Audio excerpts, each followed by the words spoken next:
நண்பர்கள் அனைவருக்கும் வணக்கம். இன்னைக்கு நம்ம அந்த வீடியோல கனமழை காரணமாக நாளை பல மாவட்டங்களில் பள்ளி கல்லூரிகளுக்கு விடுமுறை என்ற தகவல் வெளியாகி இருக்கு. சோ அதை பத்தி தான் இப்ப நம்ம பார்க்க போறோம். தமிழகத்தில் பல மாவட்டங்களுக்கு நாளை பள்ளிகளுக்கு விடுமுறை அறிவிக்கப்பட்டுள்ளது. கனமழை தொடர்வதால் பல இடங்களில் இயல்பு வாழ்க்கை முடங்கியுள்ளது. இதனை கருத்தில் கொண்டு வேலூர், ராணிப்பேட்டை மாவட்டங்களில் பள்ளிகளுக்கு மட்டும் நாளை விடுமுறை அறிவிக்கப்பட்டுள்ளது. திருவண்ணாமலை, விழுப்புரம், கடலூர் மாவட்டங்களில் பள்ளி கல்லூரிகளுக்கு நாளை விடுமுறை அறிவிக்கப்பட்டுள்ளது.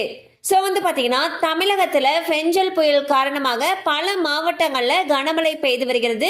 அண்ட் பல இடங்கள்ல இன்னும் நீர் வடியாமல் தேங்கி இருக்கு. இதன் காரணமாக மக்களுடைய இயல்பு வாழ்க்கையானது முற்றிலும் பாதிக்கப்பட்டிருக்கு. இதனை கருத்தில் கொண்டு வேலூர், ராணிப்பேட்டை மாவட்டத்தில் இருக்கக்கூடிய பள்ளிகளுக்கும் திருவண்ணாமலை, விழுப்புரம், கடலூர் மாவட்டங்களில் இருக்கக்கூடிய பள்ளி கல்லூரிகளுக்கும் நாளை விடுமுறை அறிவிச்சிருக்காங்க. ஸோ மழை தொடரும் பட்சத்தில் தண்ணி வடியாம இருக்கக்கூடிய பகுதிகளில் மேலும் விடுமுறை விடப்படுவதற்கான வாய்ப்புகள் அதிக அளவில் இருக்கு. கண்டிப்பா அந்த அப்டேட் உங்களுக்கு பயனுள்ளதா இருந்திருக்கும் நம்புறோம். மேலும் இது போல அப்டேட்ஸ் உங்களை உடனே ரீச் ஆகணும்னு நினைச்சீங்கன்னா நம்ம சேனலோடு தொடர்ந்து இணைந்திருங்கள். தேங்க்யூ ஃபார் வாட்சிங்.